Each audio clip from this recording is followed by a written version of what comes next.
Sobre esse tema, né, na sabatina de ontem na TV Record, o presidente Jair Bolsonaro falou sobre a censura contra a Jovem Pan, defendendo a mídia livre e a liberdade de expressão.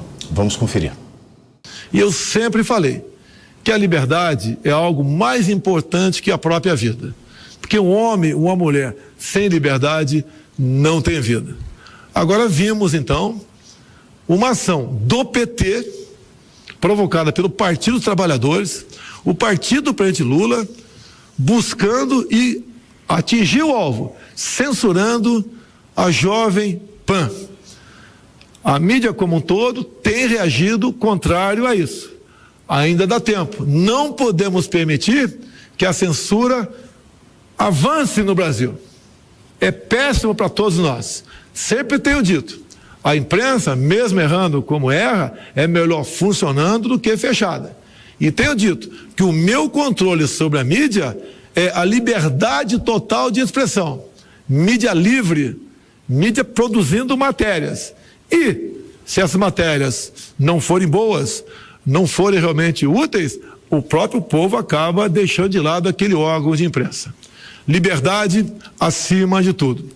Antes de colocar, né, esse fato aqui no nosso coliseu de ideias, eu vou tentar recapitular o que eu ouvi de todos vocês até agora, né, até para organizar o tema, para que o nosso ouvinte, o nosso telespectador, ele possa organizar as ideias e fugir, né, da armadilha da ficção, né, para que eles possam se ater aos fatos.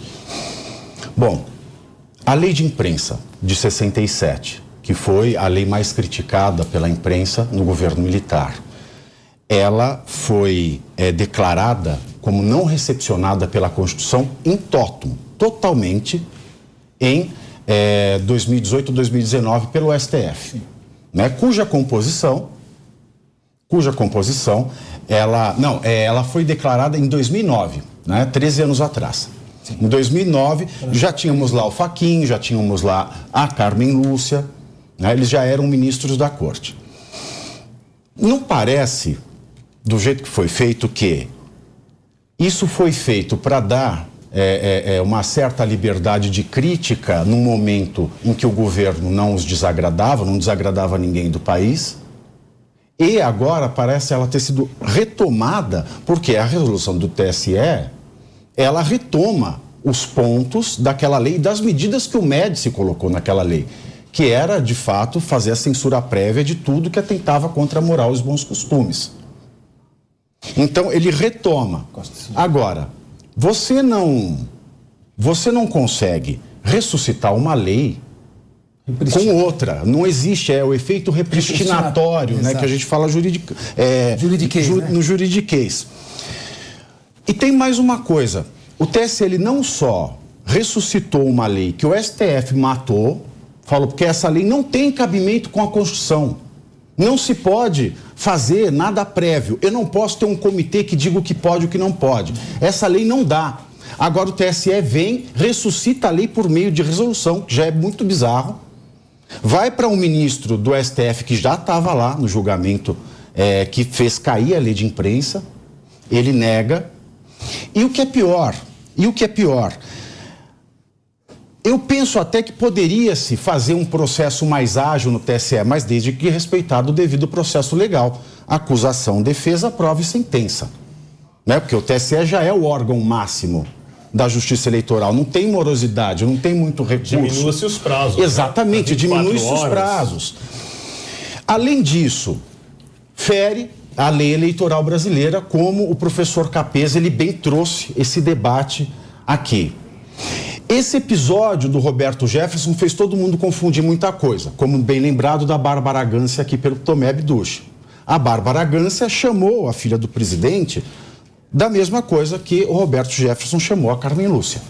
Por que ela foi presa e por que ele foi preso e ela não? Bom, primeiro, ele foi preso, vocês vão poder falar melhor, porque foi revogado a domiciliar. Ele já estava preso provisoriamente. Então ele foi preso por isso. Né? Então não tem nada a ver uma coisa com a outra. Os dois cometeram crimes com a fala? Sim, cometeram crimes. Mas é por isso, há que se diferenciar. Há um equívoco aí. Tá? Não da sua parte, mas há um equívoco na revogação da prisão domiciliar. Vamos lá, professor Capês.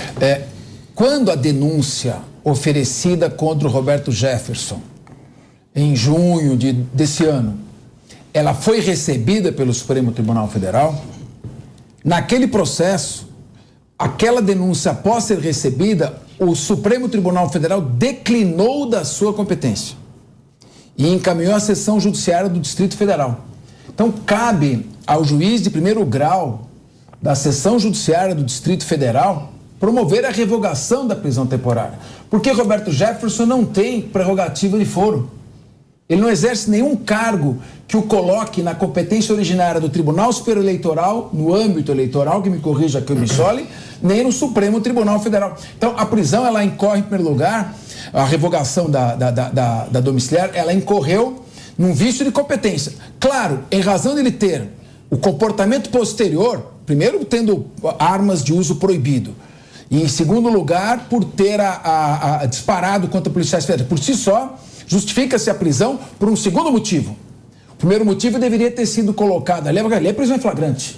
Ali é prisão em flagrante. E de competência do juiz de primeiro grau. Nós estamos discutindo aqui competência jurisdicional. Então, a competência, no meu modo de ver, deveria ser revogado, porque se ele descumpriu uma determinação judicial, tinha que ser revogado, mas pelo juiz de primeiro grau.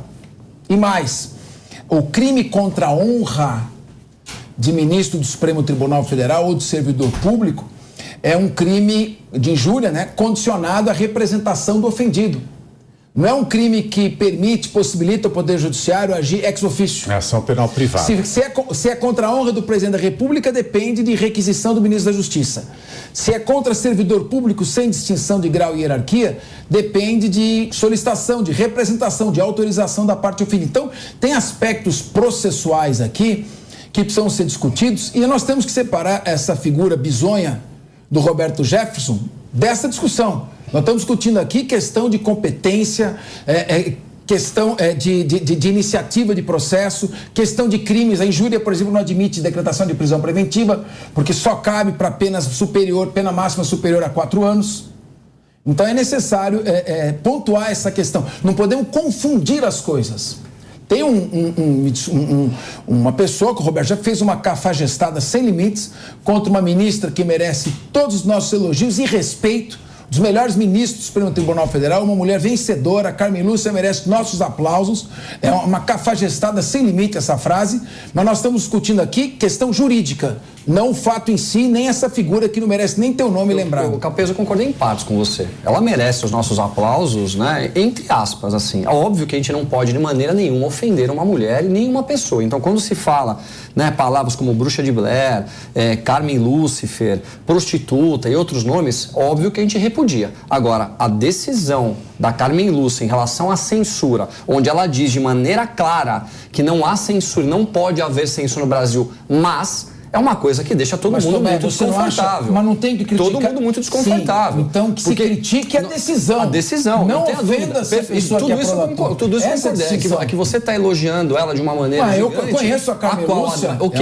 Perfeito, eu não estou aqui para discutir a pessoa da Carmen Lúcia, eu estou discutindo aqui as decisões da ministra. Mas é a pessoa dela que foi ok, isso nós concordamos e pactuamos, está tudo certo. Perfeito. Agora, a decisão dela de falar em censura, dizendo que o Brasil não pode ter censura de acordo com a nossa Constituição. Eu discordo. E aí a gente vem por um caso de censura porque existe um mas no momento eleitoral, tá tudo errado. Existe uma inversão de valores. Aí eu pergunto... Nós concordamos aí. Não há discordância com relação a isso. Perfeito, mas eu pergunto, a quem recorrer? Porque parece que todas as decisões que são tomadas são contra a direita. É o tempo todo acontecendo, são todos os dias decisões que prejudicam a direita. Agora, nós temos uma esquerda hoje que pode continuar chamando o Bolsonaro de nazista, genocida, canibal, pedófilo, e ninguém fala nada. Então, assim, essa é a grande questão que nós estamos vivendo hoje. Se existe um peso e medida que é coerente para os dois lados, ok, isso é democracia. Agora, quando você percebe que tudo é contra um lado e tudo é a favor do outro, aí começa a deixar um desconforto na população brasileira. Ninguém aguenta mais. Fiscaliza o fiscal. Exatamente. Bom, primeiro, Tomé, você disse, eu discordo de você. Você não discordou, você concordou comigo. Tudo que você falou, eu concordo. Eu só discordo da maneira e da pessoa que usou ofensas, ataques, palavras de baixo calão e crimes de injúria contra uma pessoa que merece meu respeito. Com relação à decisão em si, eu já disse que sou absolutamente contra qualquer censura prévia. Ela é inconstitucional, está escrito no artigo 220, parágrafo 2º. A resolução do TSE é inconstitucional.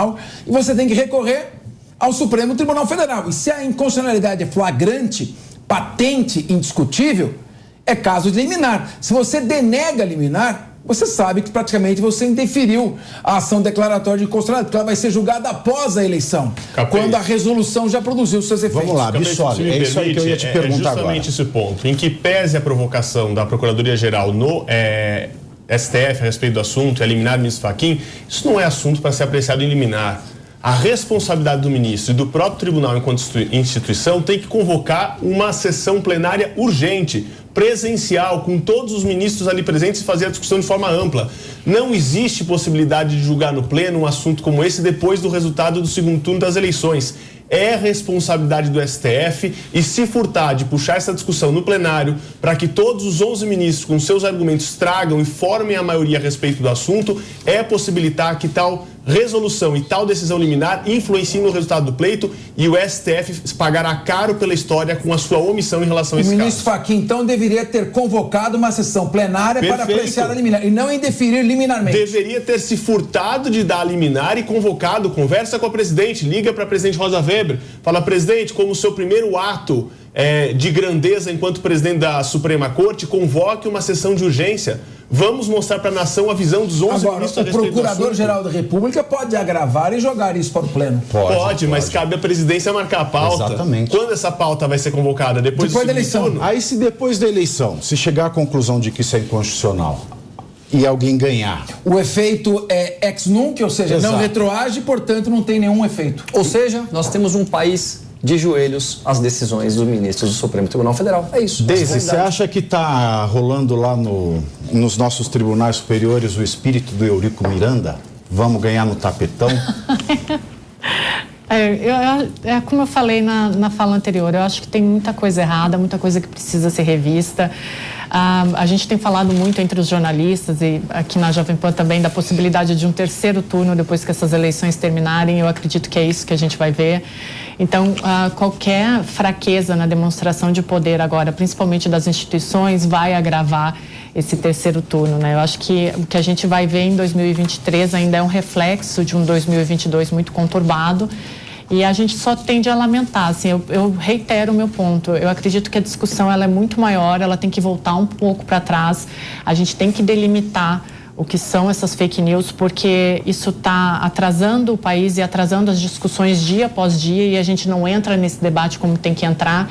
E, de novo, assim, o que é liberdade de expressão e o que é discurso do ódio. A partir do momento que tu incita a violência contra uma outra pessoa, está fazendo o discurso do ódio. E aí a gente viu nessa campanha assim, expressões que eu nunca vi na minha vida numa campanha presidencial, como canibalismo, genocida e, enfim, eu acho que o debate ele é muito maior e a gente tem que voltar alguns anos atrás e repensar todo o nosso sistema político, né? De novo, reforma política, né? Que eu sei que não é o tema do programa, mas essas discussões elas precisam voltar para a pauta urgentemente, que seja em 2023. E o Tomé, ele quer fazer uma parte aqui, mas eu já vou colocar um ingrediente. A gente vê, né, na semana passada, um senador esteve aqui com a gente e falou: está todo mundo fora do Congresso, que é o poder mais representativo da República.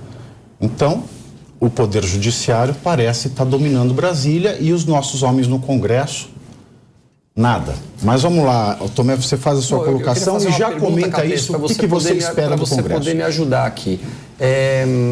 O Lula não deve mais nada à Justiça? Muito bem. Você teve os processos foram julgados com condenação no primeiro grau, segundo grau, no STJ. E o Supremo Tribunal Federal alegou pela incompetência, primeiro era incompetência relativa, depois foi incompetência absoluta. E aí retornou o processo à primeira instância. Então os processos retomam agora, salvos naqueles em que ocorreu a prescrição, porque ele, como maior de 70 anos, o prazo prescricional é contado pela metade. Então, ocorrendo a prescrição da pretensão punitiva, está extinta a punibilidade. Quando não ocorreu a prescrição da pretensão punitiva, os processos prosseguem, porque o prazo é calculado pelo máximo da pena privativa de liberdade. Então, ou seja, não é que ele não deve nada. Voltou a estacar zero e vai ser julgado novamente, exatamente. É isso. Aí nós temos uma das maiores emissoras do país que abre uma sabatina dizendo de maneira muito clara que o Lula não deve nada à justiça. Isso é fake news ou não é fake news? É uma frase de interpretação. Ele não deve nada à justiça porque o processo foi anulado e está retomando desde o início. Então é uma questão de interpretação. E a Agora eu Constituição posso dizer diz que ninguém é culpado antes é o do artigo trânsito 5º, julgado. inciso 57. Então a frase é correta. Agora é uma frase a princípio correta e digo mais, ela suscita... Ela é correta ou ela é subjetiva? Ela é correta. É isso, ele não deve à justiça. Ele não deve porque deve. os processos voltaram a estaca Exato. zero. Existe talvez uma questão que se coloque aí do ponto de vista moral por ter passado a condenação por 3 instâncias, mas o argumento é também, passou por 3 instâncias declaradas inconstitucionais. Então, o que é o que não é, não é. O artigo 5º, inciso 57 diz: ninguém pode ser considerado culpado antes do trânsito julgado da sentença condenatória. O princípio do estado de não culpabilidade. No meu ponto de vista, é subjetivo, porque aconteceu uma série de situações no passado, a qual eles, num determinado momento, não deram a competência para o local correto, muda-se a competência e se começa tudo de novo. Então, você concorda que no momento desse, isso aqui pode direcionar ao resultado de uma eleição, quando se coloca dessa forma? A gente não pode passar a mão mais no Brasil. Nós não podemos ficar passando a mão na cabeça do Brasil. Eu vou ser coerente com o que eu falei até aqui. Aqui existe a legalidade, que é uma coisa muito importante, e a moralidade. Hoje, o nosso plano no Brasil se chama moralidade. Não existe mais moralidade no Brasil. Sabe por quê? Porque as nossas leis, com as suas interpretações, dão margem para tudo. Tudo pode, Uma coisa engraçada.